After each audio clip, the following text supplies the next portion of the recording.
Richardson area Democrats. Welcome to the November Happy Hour. Thank you all for coming out tonight in this really unbelievably bad weather for how nice it's been. Everything got concentrated into these 2 hours. That was for the last for a 3-day period. So it's really rough. And I am glad that so many came out tonight.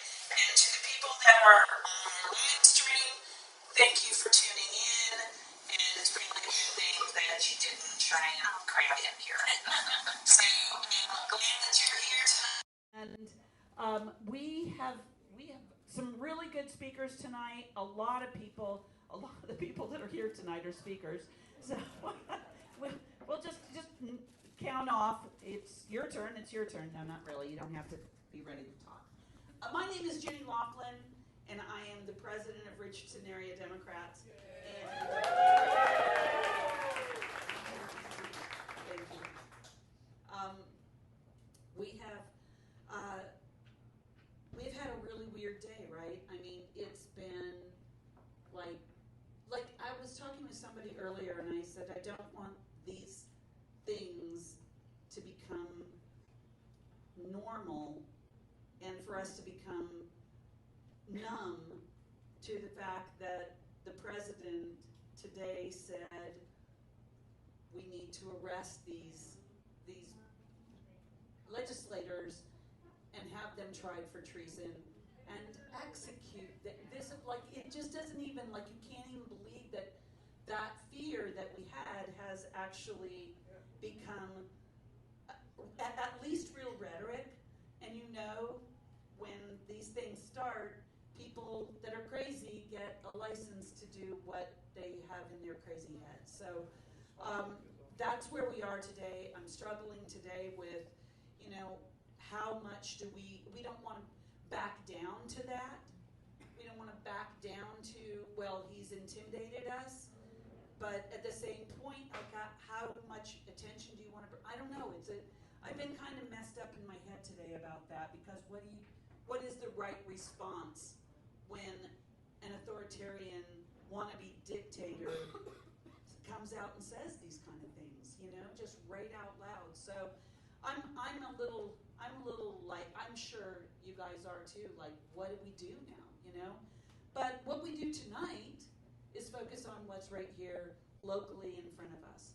And so what we had planned on doing for this month, because of the shutdown, the government shutdown, because of the SNAP benefits having been in an unprecedented way cut to people who were recipients, we were going to focus on that need and how we can address that, understand it, and address it in the ways that we can. So, as you know, the government is not shut down anymore. SNAP benefits started back up last Friday, and we'll hear more about that. But the need is still there. The damage has been done in so many ways, on so many different levels. And so we're going to continue to focus on that tonight and talk about what can we do as a community to address these needs, to help with the things that we can help with, and really also just understand what the fallout is, what the effects are, what the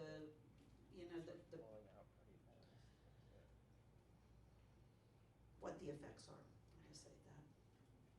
So,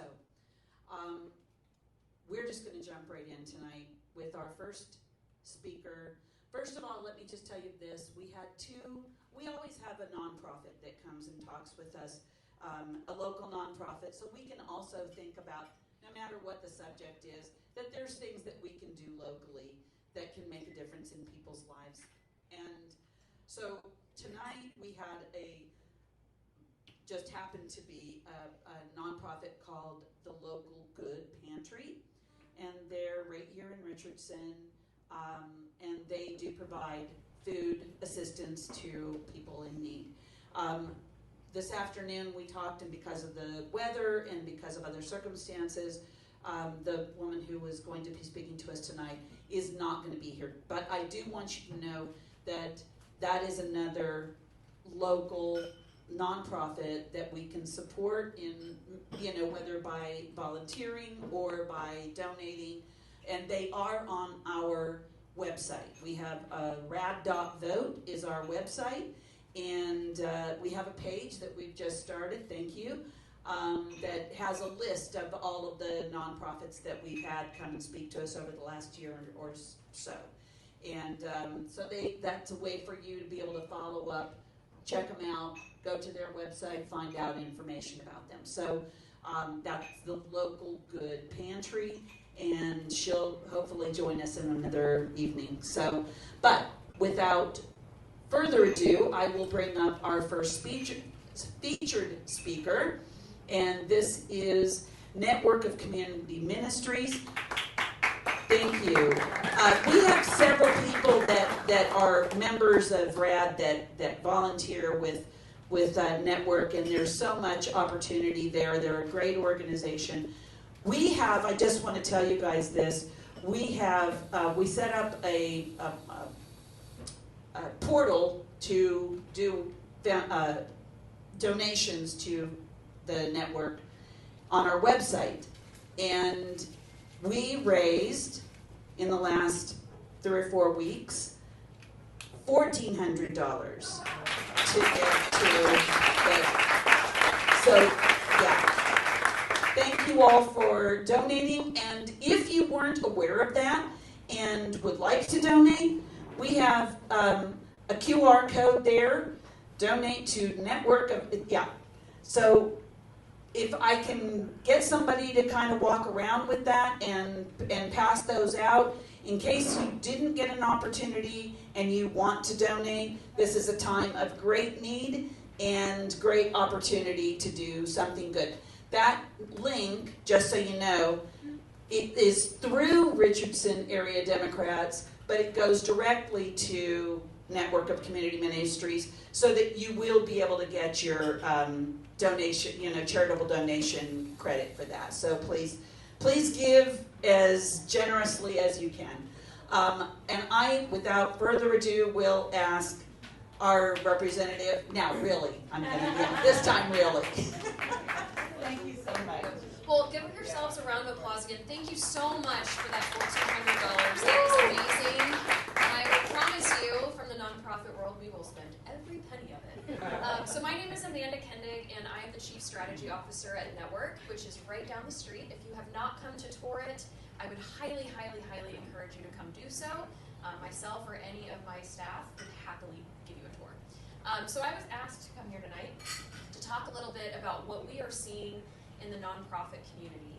But before I start, who here is familiar with Network? Just trying to, amazing! Thanks, guys. So for those of you that don't know, Network is a social services agency. We are right down the street, and we serve the 14 independent zip codes of Richardson Independent School District.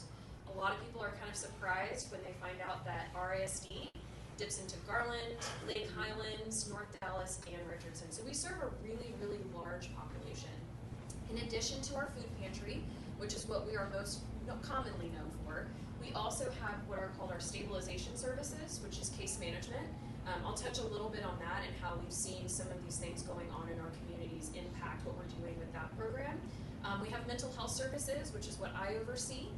We provide individual therapy free of charge without any sort of time frame. So somebody can come and get sessions for as long as they need and get help with a therapist for free who is highly trained.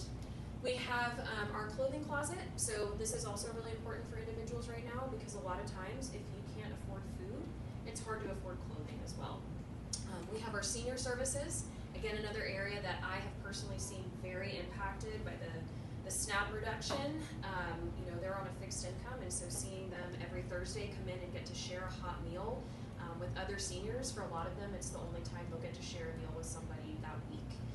And we have a lot of other services too, which I'd be happy to go more in depth on, but I know you guys are really anxious to hear about food insecurity, in SNAP benefits. And so I want to make sure I touch on that, but also give you guys time to answer questions. Oh, sorry. Is this better? Yeah. Okay. Can you hear me now? Yeah. Okay. I can talk really loud too, so just tell me what you prefer. Right into the mic. Right into the mic. I don't think you want me to do that. It might be too loud. Okay, so what we have seen, obviously in our community, specifically at Network, has been a 50% increase in the amount of individuals getting certified for our services, which is huge. We are actually doing a box drive, so we have shelf-stable food provided to us by North Texas Food Bank that we will be providing to neighbors. We call all clients neighbors because we want to eliminate any sort of power differential and make sure that people know that we are equals and we are here to help.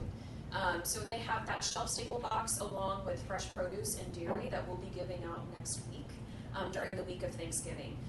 This drive-through is for individuals who aren't necessarily certified with Network. They're just people in the community who are struggling to make ends meet and who need food.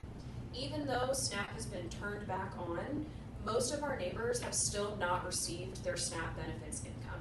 And so it's on, and that's a great narrative that we're getting to tell everybody, but people haven't gotten that money. And so what we know is that people still need food. This is our effort to try and attempt to alleviate that, especially as we go into the holiday season. We already have over 200 individuals signed up to come and collect boxes next week, which is a lot. Again, those individuals aren't necessarily certified with us. They are people that have read about us in the community. They maybe couldn't get an appointment for our food market, and they really, really need help. Again, the biggest thing that we're seeing, and what I would say our population has been more affected by, is the SNAP reduction. Of course, we are seeing some individuals who have been impacted by the federal government shutdown. Most of those individuals are coming to my program for rental assistance. We are very generous, or we have a lot of really generous donors who have been able to provide to give us that money to help people when they're struggling to pay their rent or pay their utilities. Unfortunately, the grant that we had originally had got struck down when FEMA got struck down. So we've been really reliant on amazing people in the community helping with that. I'm trying to think if there's anything else I haven't touched on, but I would love to take some questions about what you guys are seeing. One thing I do want to emphasize is we are so grateful, again, for your monetary contributions, but I know sometimes, especially right now, things are tough, things are expensive. People have a lot of things going on, and so we are also so excited to potentially partner with you in the way of volunteering. We are currently staying open late on Tuesdays to make sure that our neighbors who wouldn't normally get an appointment in our food market are getting those appointments, especially with SNAP, as well as these box distributions that we're doing. If you're not wanting to be in the big market or distributing boxes, we always need help packaging. We need help setting up our market, cleaning up, making sure that the food that goes out is high quality. And so there's a lot of opportunities to volunteer if you're not able to donate. So feel free to come talk to me. We're happy to have you guys. So what questions do you have? Yes. Larry. I am Larry, and I've heard about you folks. I've watched you, and I just want to challenge everybody. I'm a tight ass. You can ask my wife. I'd like to make this the first donation. Thank you so much. Oh my gosh, thank you. Thank you. Really appreciate that. Yes, ma'am. I read that the federal government was going to make people reapply for SNAP so that they could weed out the fraud. Have you heard anything about that? So one of the things that we provide on site is a SNAP representative. So whatever's going on with their SNAP benefits, they can come in. If they're going to make them recertify, it's still kind of all up in the air. Again, right now it's back on, and we have people who aren't getting it. But yes, I have heard that. That's why we partner with a lot of agencies so that they are on site and we become a one-stop shop where they can recertify for their SNAP benefits and then go and shop our community market. Amanda, Yes. volunteering, they have to fill out an application for that. Yes. Yes, so if you're interested in volunteering, which I would encourage you all to come at least take a tour, it's a really amazing space. We need you to go online and fill out a little form, but you can volunteer that way, sign up for whatever kind of shift you're interested. Each shift has a description, so you're not going in blind. You can really make sure that whatever you're doing is something that you enjoy, is something that you feel comfortable doing, and you know the requirements ahead of time. I do want to emphasize that our food market, our community market, is really special. Sometimes when you go to a food pantry, if you guys have had that experience of serving, you're maybe giving out dry goods or boxes or bags of shelf-stable items. Our community market is set up in what's called a client choice model. So when you walk in, it really feels like a grocery store. We have halal certified products, we have kosher products, we have fresh produce that comes in every day, and we have fresh produce Fridays, set up like a farmer's market.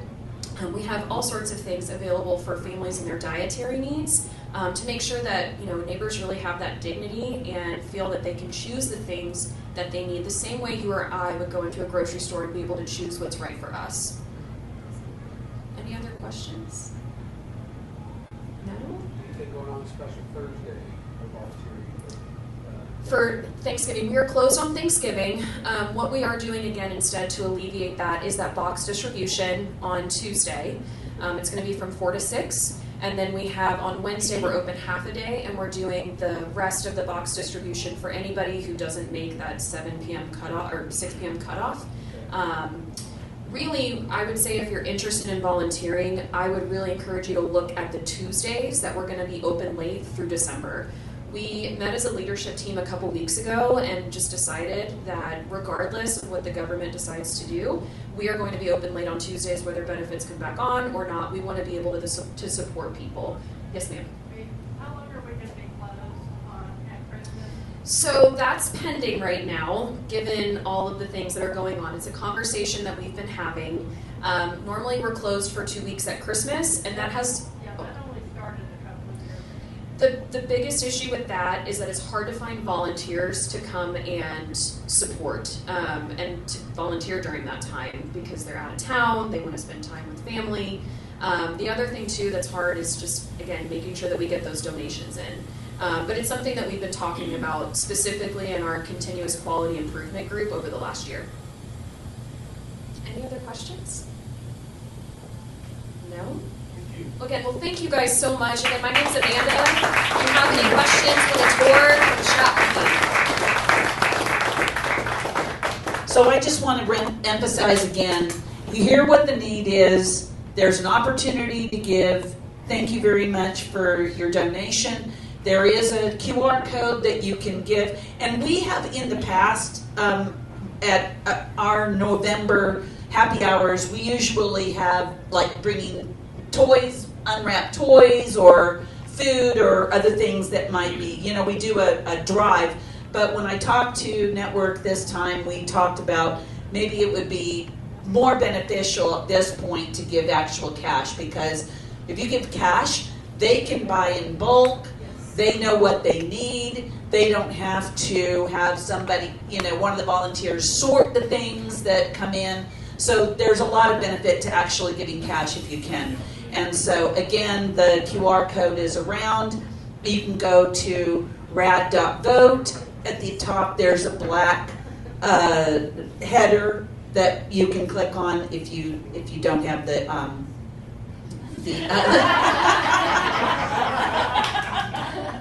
Preston is putting the QR code on the video. Thank you, Preston. So we like to be able to acknowledge all of the candidates that have shown up tonight, because I know that everybody needs just a minute of FaceTime if you can get that. So what we're going to do is ask for anybody who is running for something to come up here and be over here on the side, and I will give you an opportunity to just walk up here, tell us your name, what you're running for. If you're here for somebody else, your sister, then feel free to come on up too. But I'm gonna ask you to come over here and do that, and then I'm going to do that will be the next thing that I do after I have my friend Mihaela Plisa come up. She is our representative in HD 70. That's my district. I'm the only one in Richardson that gets that. Me and Bob, there, we get that. He's my neighbor. Anyway, we had asked Julie Johnson to come up and talk with us about the effect of this shutdown and all on North Texas. And the fact that the shutdown ended meant that Julie had to go back to DC. So she's doing her job, and Mihaela was kind enough to say that she would step in and talk us about what's going on in the local area. So come on up. Thank you. Anytime I get to fill in for Julie. Well, for those of you guys that don't know me, hey guys over there. There's a lot of people here. I just want to take a moment. I remember when I first started coming to RAD meetings, and like the amount of people that we have here tonight would be like a good night. And now it's rainy and we have a ton of people here. And so if you're not coming to these events, you're missing out. Okay, so for those that don't know me, my name is Mihaela Plisa, and I have the honor to represent Collin County in the Texas House of Representatives. And I am the first Democrat from Collin County in 30 years. And I get to say that because of the work that you guys did to help me get there. So thank you guys so much. So we had a little exciting summer. I don't know if y'all remember. That was Chicago. It was good, but you know, we shouldn't have had to do that, right? Yep.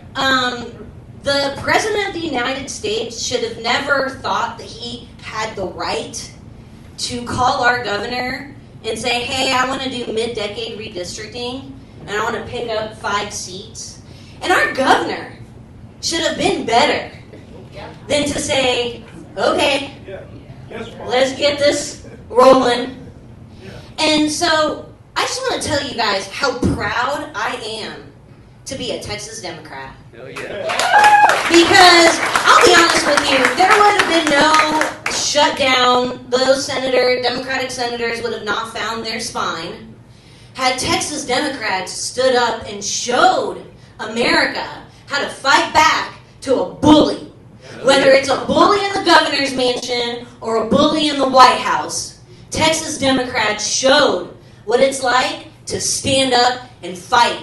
And let me tell you, this week, it was a bad week for Donald Trump, greedy Greg Abbott, and all of those Republicans who thought that they could cheat and steal because they know their policies are so unpopular that they are going to lose massively next year. Am I right? Yeah. So it was a bad week for Republicans. Why? Is my time up already? And why? One, because a 3 judges out of El Paso said that those maps that we passed in were no good. They were racially gerrymandered. Yeah. So what did Democrats say? We said, we told you. But also, I mean, this is another thing. Another ruling came down that the 10 Commandments have to come down off those walls, whether it's Frisco ISD or whoever thought it was a good idea. So we're winning. We are winning. We are winning at the ballot box, like we did a couple weeks ago, and we're winning in the courts. And we have to keep up this momentum. But I'm here to tell you a little bit about why it was so important for us to stick up for democracy, what this ruling means, and where we go from here. Because let's not forget, we are still in Governor Abbott's Texas under a president that thinks he's a dictator. And he's acting like one every day.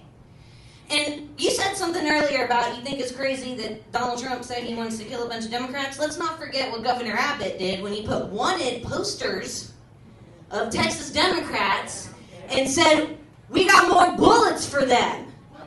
Do y'all remember that? So let's just remember the environment and the rhetoric. This is not anything new. This is more of the same from the grand old party. I don't think they're that grand. Maybe, the other. Anyway. Guardians of pedophiles. I like that too.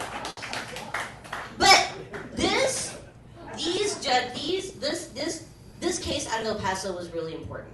Let me tell you why. It was 2 Republicans and 1 Democrat. And the Republican that ruled against the map was a Trump-appointed Republican judge who, guess what? clerked under our good friend Greg Abbott when he was on the Texas Supreme Court. So this was not just some woke Democrat that they found. This is one of their own that is saying that what we're doing in Texas is wrong. And this isn't the first time. Texas has been illegally gerrymandering their maps since the passage of the Voting Rights Act in the 1960s. So we knew that this was going to happen. And this is why I have to explain to you guys. You called me a lot during the corn break. And I had to explain to you guys, look, everything has to be so calculated. The moment we left had to be calculated. The moment we came back had to be calculated. The argument we made on the House floor had to be pristine and precise because we knew we had to roll back the clocks and make sure that we get to this moment.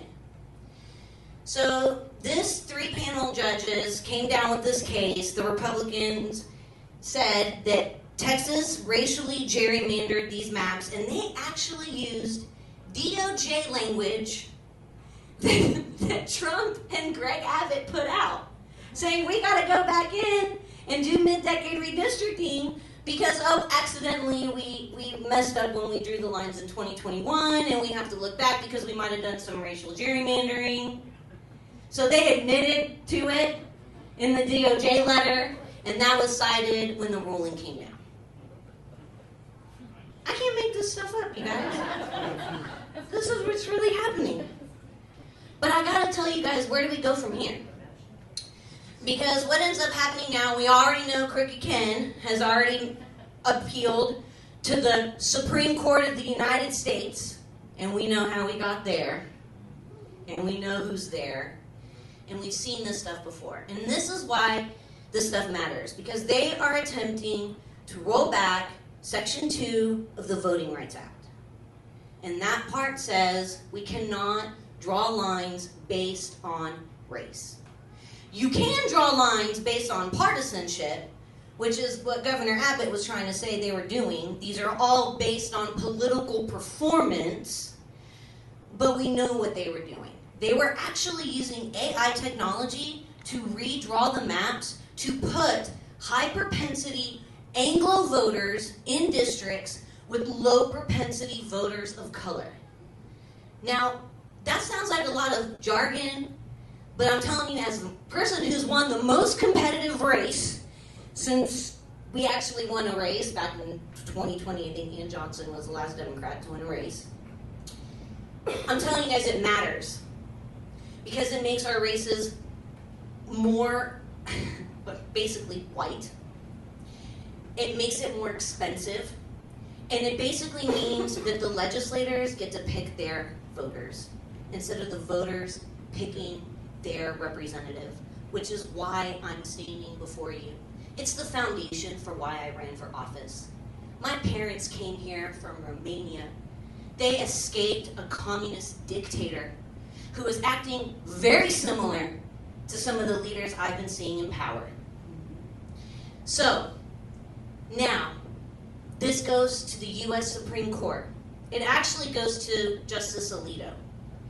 And then he has to bring it to his fellow justices, and they're going to rule on that. They have until December 8th, which is the filing deadline, to make that ruling. That is why we had to be so calculated as a caucus when we come back, how we talk about it on the floor, and to put it in the courts enough time, because I don't believe that they will have enough time to redraw any maps or pass any of this stuff. That's a good thing. But then again, I'm not making y'all any promises, because we have seen this before, and what's ended up happening was we had to push back filing deadlines. We had to move around primaries. This is very, very, very bad for our communities. This is even worse for our elections. And as somebody who sits on the elections committee, I can tell you this is going to have detrimental effects to our election workers, to everything. Everything. It's going to make everything so much more expensive. So we can't really predict or count on what the U.S. Supreme Court can do. But we can decide what we're going to do. And what we're going to do is, no matter what they try to do, no matter what maps they try to draw, no matter how they try to silence our voice, just like y'all showed up tonight in the rain, we got to show up every single week between now and November 2026. Are y'all with me?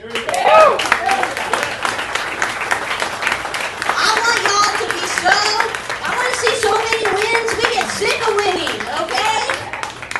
This is just the beginning. When we trust each other, when we talk to each other, and when we work together, this is what we can do. We can win not only at the ballot box, we can win in the courts. So this is a very, very critical moment in our times, because I do believe that the Supreme Court will rule on the Voting Rights Act this summer. And though we might have won this war, it means that Governor Abbott and all those people who are trying to lie, steal, and cheat, oh yeah, and sell us out to the highest bidder, but we'll talk about vouchers later, they are going to continue to attempt to disenfranchise us. We cannot take this victory lightly. This should be fuel for us to get to work. Yeah. So, find a candidate tonight. If it's not me, find someone else that you love. And make a commitment to be consistent in your effort to get them elected. And not everybody can donate. I would appreciate if you would donate to all of us, but not everybody can. So donate of your time. If you're too scared to knock on doors, that's not your thing, you don't want to go out there and talk to people at their doorstep, write postcards. You don't want to write postcards? Make phone calls. You don't want to make phone calls? Do texts. You don't want to do texts?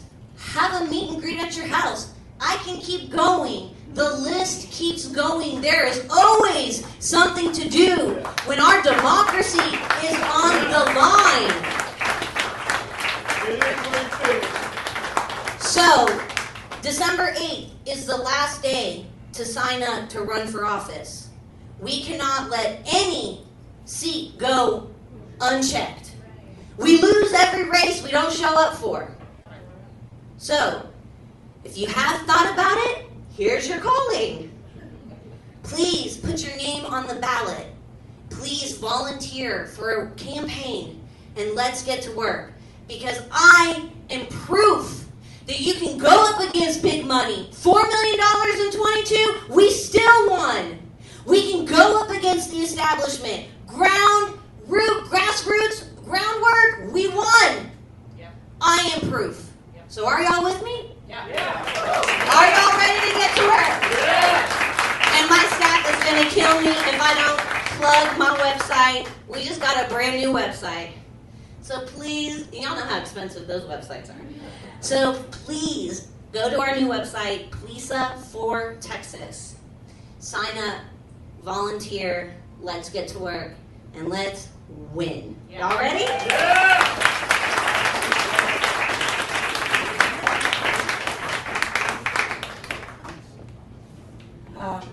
Yeah, I don't even know what to say after that one. What I'm going to say is we have got some great candidates that all have signed up, that have stepped up to put their names on the ballots. And what I want them to do right now is just come up here, tell us your name, tell us what you're running for, and hand the microphone to the next person. Okay? So if you will, please.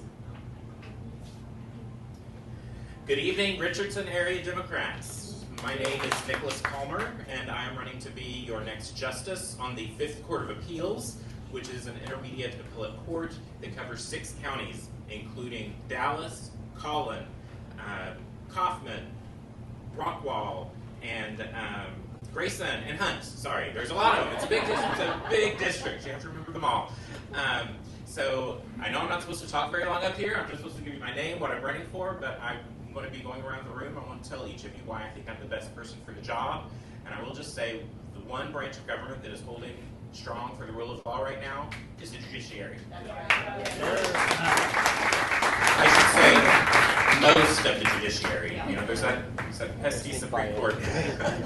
But this election is important, and why I'd like to talk to you is because this Court of Appeals is evenly divided ideologically. There's 13 justices, 7 are Republicans, and 6 are Democrats. 3 seats are up for re-election, all are Democrats, and all are retiring. So to keep the court balanced, it's important that we get the right Democrats to step up and be on the court. So I hope you'll give me some moment of your time tonight to talk to you about this campaign, and hopefully join me in my effort to get on the court. And again, Nicholas Palmer, running for 5th Court of Appeals, place 8. Thank you.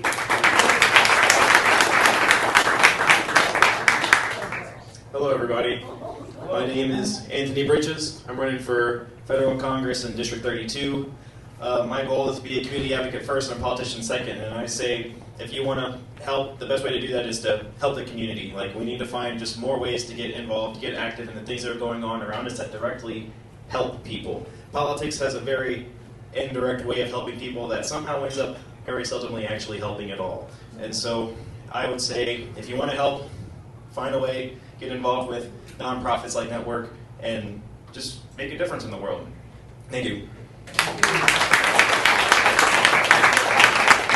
Hi, I'm here representing Maureen Alexander. She's running for Criminal Court District Judge number 5, or Judge for Criminal District Court number 5. Sorry, I had to read my shirt. This is her for Zoom people. She's been at these meetings before. She's doing another event right now. She's wonderful. She's I know her as a sister, and if you know, you know. I love her and respect her as a friend, but I will vote for her as a citizen of Dallas County, so I hope you will too. Thanks.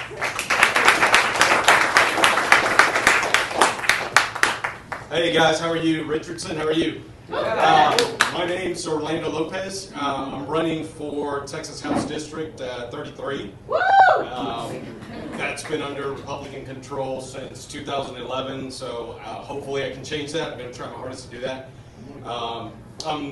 One of the things I'm running on are strong public schools, LGBTQIA plus protections. My older brother, he's part of that community. He talks to me a lot about some of the issues that he's worried about, what rights he could potentially lose. Women's health care is another big deal for me as well. Immigration. I mean, I work in construction, so I know the big need for immigrants in our industry. I mean, I can keep going, gun control as well, but I'm representing District 33, like I said. Most of that is captured within Rockwall County, but I do have a small sliver that juts out this way to Collin County. I've got a portion of Richardson there, Plano, Wiley, Saxe, Murphy. Garland. So really just concentrated in Collin County in the southeastern portion. So excited to be part of this race. Going back to what Mihaela said, just if you're thinking about it, do it. There's still time to sign up. I signed up on day 1, not a race or anything, right? Not yet. So let's do it, guys. We got a lot of seats to win, so really counting on your support as you're District 33. Orlando Lopez, thank you guys.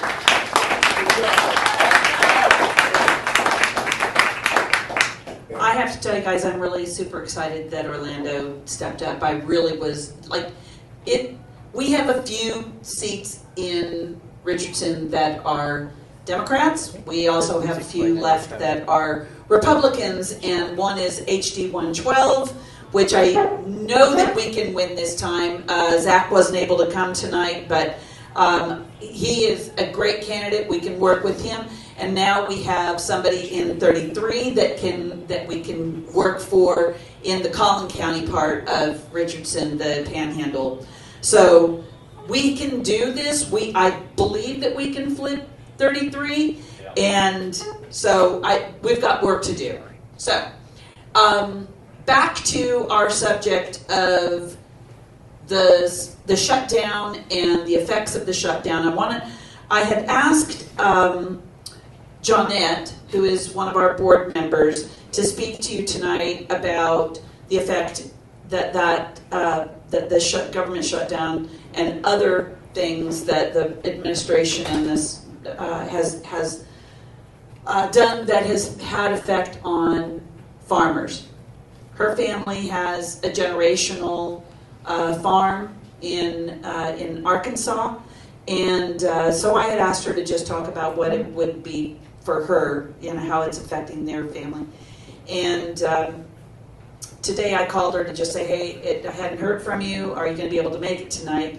And she told me quite emotionally that they have, I'm not going to say the right number, but 24,000 bushels of rice that they can't find a buyer for. And so their farm, that affects the farmers, that affects them, and they have to scramble. Like, what do you do when that happens? And that is just the tip of the iceberg with farmers and, how it's affecting farther out than just the people that are going to network that can't have, don't have enough money for food or their rent or whatever. So she was not able to be here tonight. It's been a really, really rough day for her and the family. So I just wanted to tell you just the tip of the iceberg of what it is for our own. This affects our people, our people, our farmers, our people, our ranchers. And with that, I am going to introduce Bobby Cole. He is here as running for, I'm sorry, he just walked in. Hey, Bobby. Bobby is running for governor of Texas, and what a privilege to have him here tonight. Bobby is a rancher, and I specifically asked him to come this month because I wanted to hear a little bit about how this is affecting ranchers in Texas, what the fallout of both the national things that they're, policies and what have you that they're doing, and local, statewide as well. So I'm going to ask him to come on up, Bobby Cole, for governor.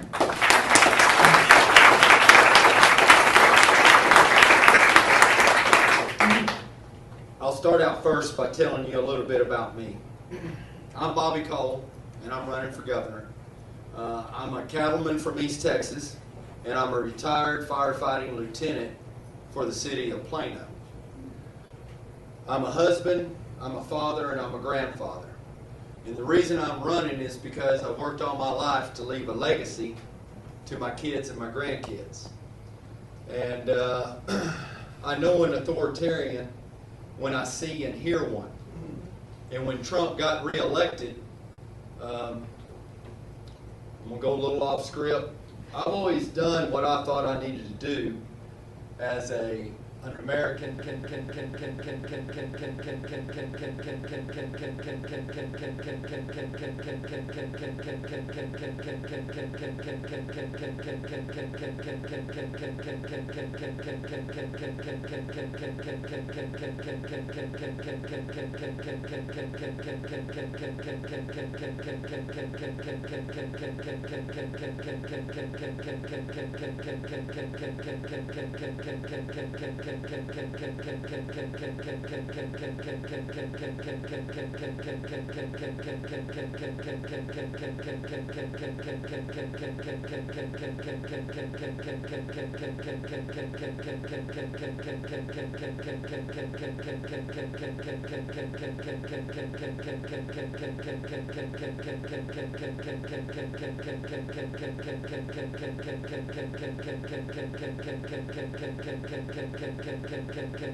At the fire station by 7 a.m. And lastly, I've been up before the sun, I've stared down the sun, and I've endured countless 100-degree days while farming for over 40 years. Listen, I know what it is to have to hustle to survive. This is my working class story. This means I understand your working class story. The details of our stories are different, but the spirit that we share lives in me and lives in you. And the working class and common ordinary Texans have been left behind. And my candidacy is about fighting for those people and fighting for the middle class. The Democratic Party needs to return to its working man and woman roots. Sir. What was once our past can once again be our future. Listen, the middle class is in danger. In the 1970s, 61% of us were middle class. Today, it's only 50%. What do you think happened? Do you think a lot of us got into that 1%? The working poor during that same time increased by 30%. You know what happened? We've been squeezed, and then some of us were squeezed all the way out. This is what my campaign's about, fighting for the working class. Billionaires and corporations have had their day for the last 40 years. It's time we level the playing field and unabashedly fight for the working class. Yes, yes.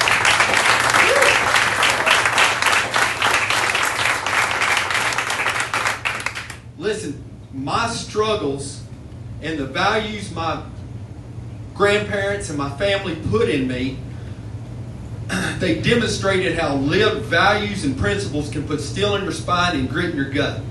And this is what my campaign's about. My campaign's about trusting women and not trying to control them. It's about LGBTQ Texans being seen and not erased. It's about investing in our public schools and our kids and not shortchanging them. It's about immigrants being treated with dignity and decency and due process and not hunted.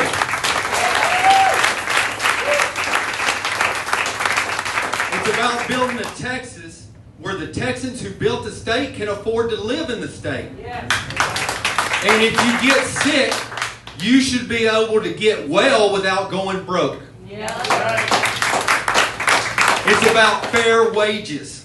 This campaign's about fair wages. $7.25 is a joke. That's not funny.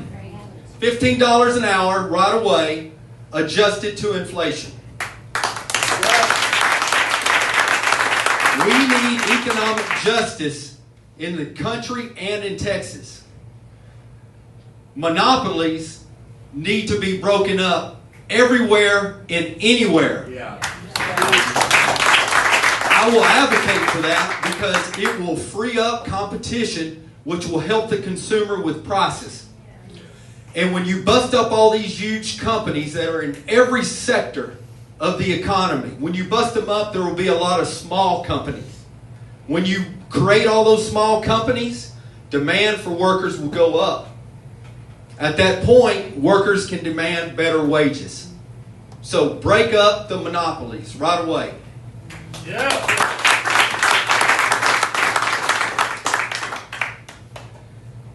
I want to tell you two things.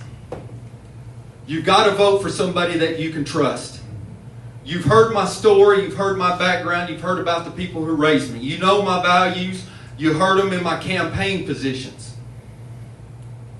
This is why it's important. I'm a firefighter. I'm a public servant. I have courage, I have steel in my spine and grit in my gut. I've told you. And this is why it's important. You got to vote for somebody you trust. And I'm asking for your vote because you won't be in the Capitol. You won't be in those hallways. You won't be behind those doors when your hopes and your fears are on that table. And your priorities and needs to build your life are on that table. I will be, and they'll stay on that table. They won't be diced up and chopped up and sold to the highest bidder. And you know that's what has been going on.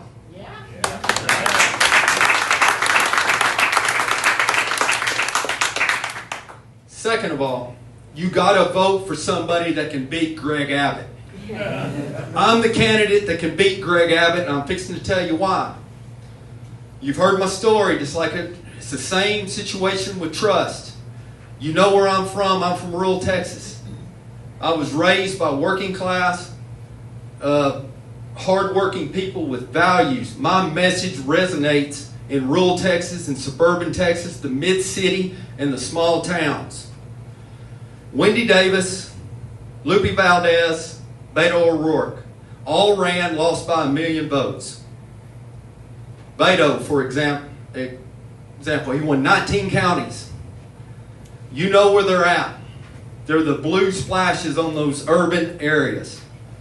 Every Democrat that gets the nomination will win that same vote. But the other 235 counties, that sea of red, Abbott wins at a 70 to 30% clip. I'm the candidate that can go out there. I don't have to win them, but I'm telling you, I can strip percentage off him left and right. If I strip 10%, it's a dead heat. If I strip 11, 12, 13, I'm running away with it. I'm the only candidate that can go out there and do that. And so when you vote this primary, early voting 17th through the 27th. The primary is on March 3rd. You need to vote for Bobby Cole if you want to beat Greg Abbott. And I'm here to tell you that. So, I'm Bobby Cole. I'm running for governor. My campaign is about fair wages and economic justice, having the back of working families, and fighting for the legacy we were all left by generations before us, our democracy. Go to my website to help, support, volunteer. I'm grassroots as they get. I'm grassy. I need help. Because I'm telling you, I'm the only one that can beat him. I am unbought. I don't owe anything to the parties. And I don't owe any billionaires.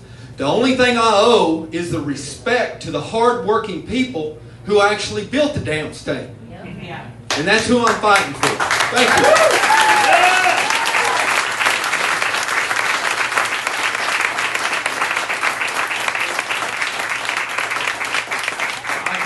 I can give a small synopsis of what Trump has done to farmers. Please.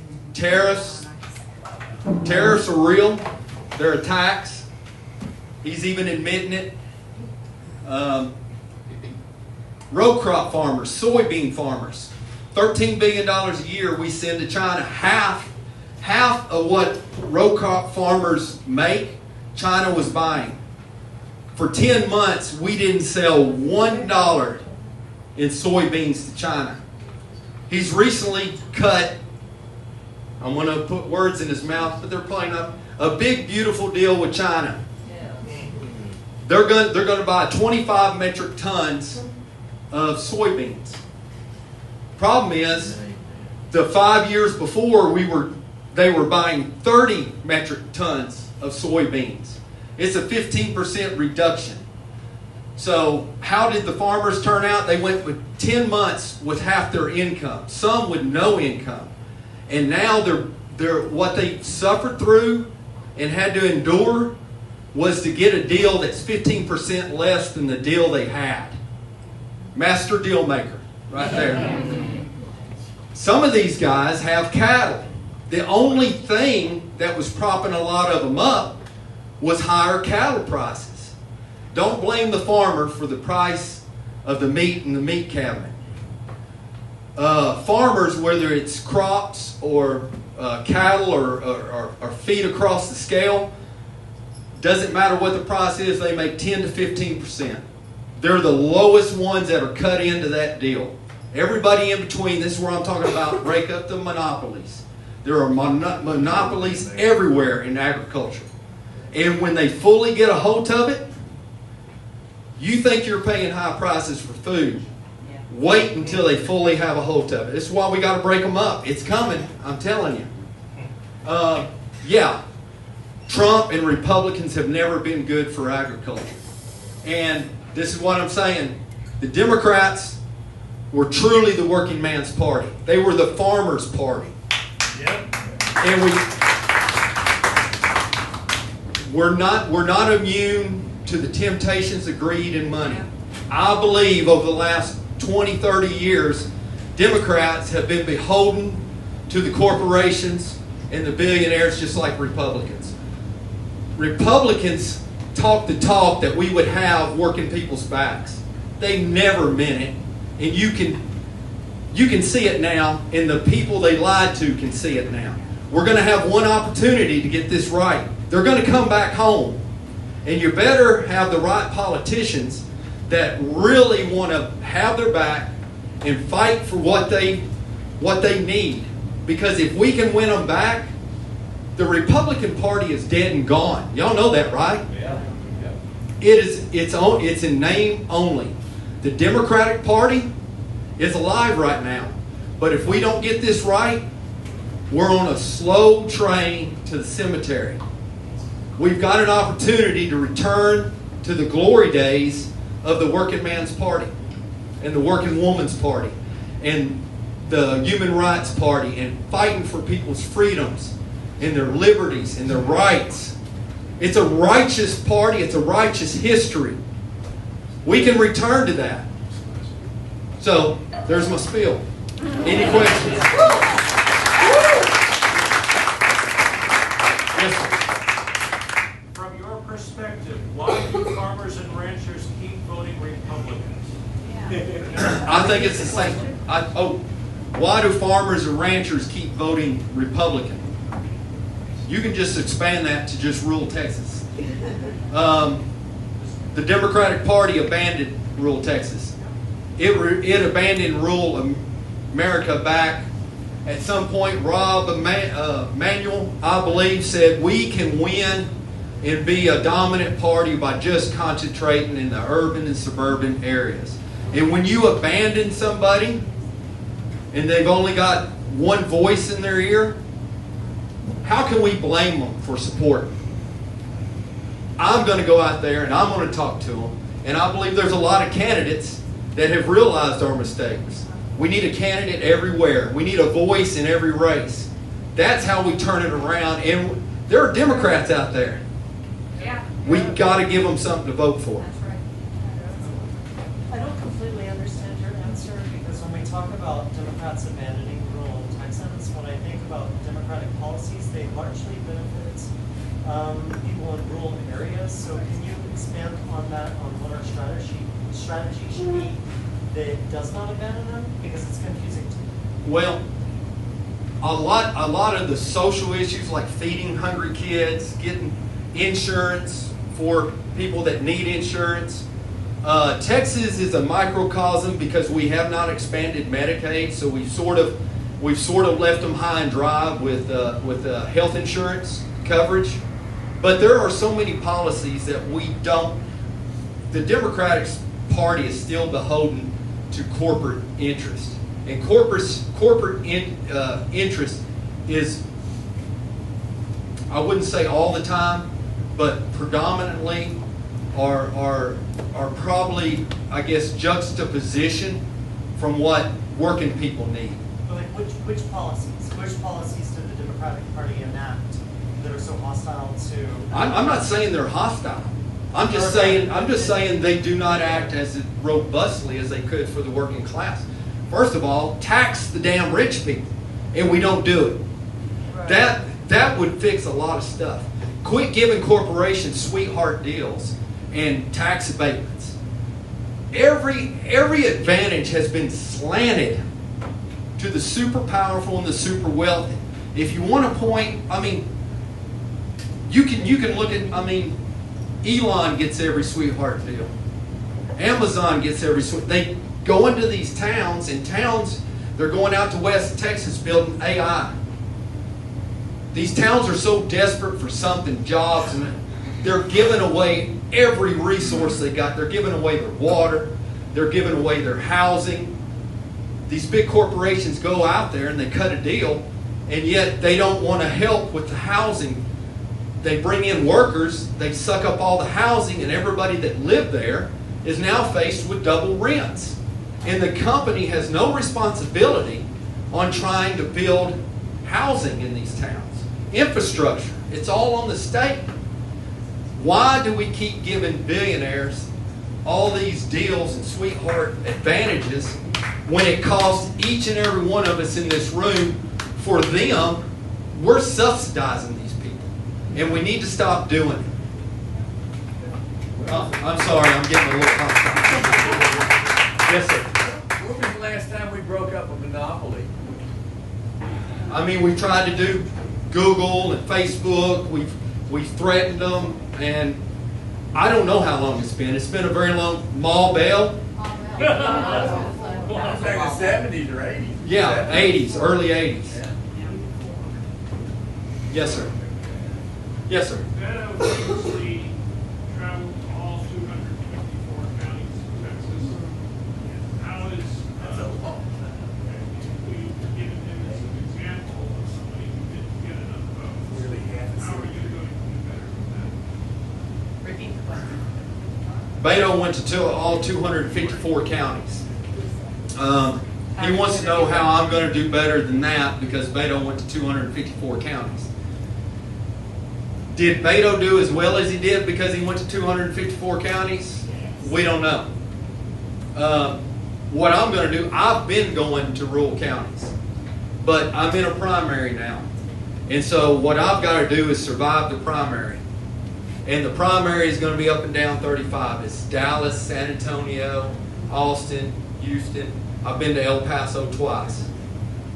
If I can win the primary, I don't know if I'll hit every rural county, but I'm calling every rural county. I've already called most every rural county, and I try to get them, can you put 2 counties together or 3 counties together and go see them all at one time?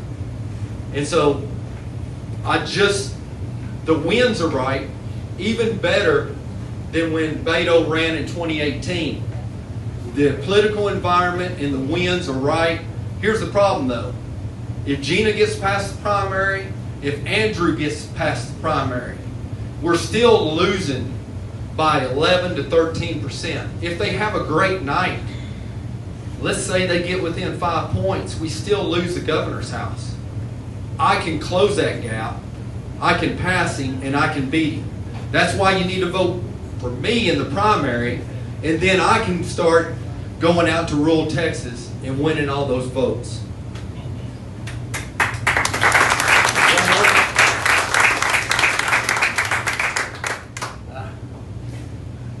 First of all, I want to say you got my vote. Okay.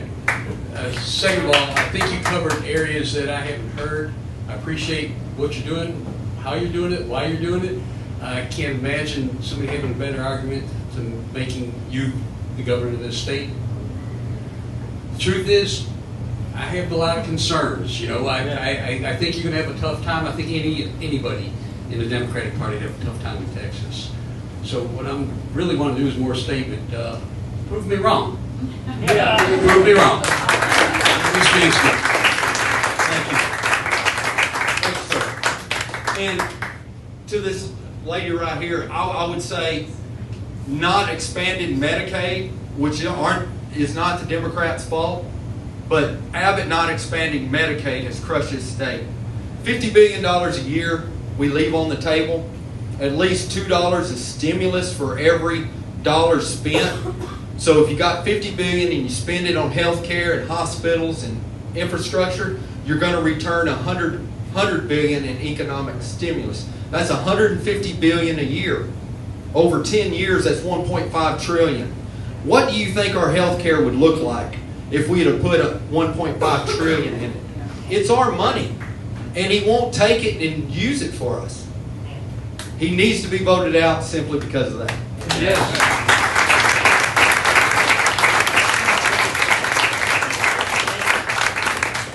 Thank you so much, Bobby. That was inspiring and a lot of good stuff to think about there. Thank you. Johnette has come in, and I'm going to let her talk to you real quick about her day. She dressed like a farmer tonight. This is. Thank you. Jenny asked me to come speak tonight because I am a part of a family farm in Arkansas, and my family's been doing that for 5 generations. And we've been growing rice and soybeans and wheat and sometimes corn, actually corn and sometimes wheat. And I feel like I've been on the farm tonight because on the way over here I had a flat. So it's a good thing I have my farm clothes on tonight because I just changed that before I came over. That is why my knees are wet, and it sort of reminded me of my dad who taught us all how to be self-reliant and hardworking and resilient. So what I wanted to talk about was just providing some color is what she asked me to do, basically for what's happening in rural America right now and to farmers. And what's happening is they're strapped, and I think Bobby already talked about it in pretty good detail about what's happening with the tariffs. Our export markets have collapsed, and that's what's caused this problem. Trump administration 1 caused a reduction in our exports. They remain the same through the Biden administration, and now we're seeing, of course, a lot more collapse in our export markets. So today, for instance, I discovered that we have some rice in the bins that we stored in there, about 24,000 bushels of rice, and we've got no place to sell it. We've got no place to sell it. Now, eventually, the market may improve, and we'll have a place to sell it, but it's not a great situation. So there's a lot of farmers who are in this situation, farmers across the country, and I talked to a farmer today, and he said he knows a number of farmers who've been farming all their lives, and he's anticipating a number of them going to have to get out. So the point is we have a lot more in common with them, even though we're urban folks. I actually live and work in Dallas area because I farmed with my dad full time after college, and then I got a job in Dallas and ended up making a life here. But me and my brother still run that farm together after he passed, and my brother's there, and I do all the business stuff from here. So the thing is I see both sides of the fence, and if we let these family farms get sold to hedge funds, essentially, like Bobby was talking about, it's not going to be good for any of us. It's not going to be good for food prices, and it's not going to be good for rural America, because there's a lot of investment that happens in those communities from the farms that support those communities. It's the major industry out there. So if you have any questions about what's happening out there, I'm happy to talk to you. There's a lot more stories. About a month ago, there was a couple of reps that came out and did a meeting during harvest. And typically during harvest, you can't get maybe 5, 10 farmers to show up at something like that. I want to tell you that 200 farmers showed up. And there was a line out the door. That's how desperate it is. So, let me know if you've got questions, and that's all I've got.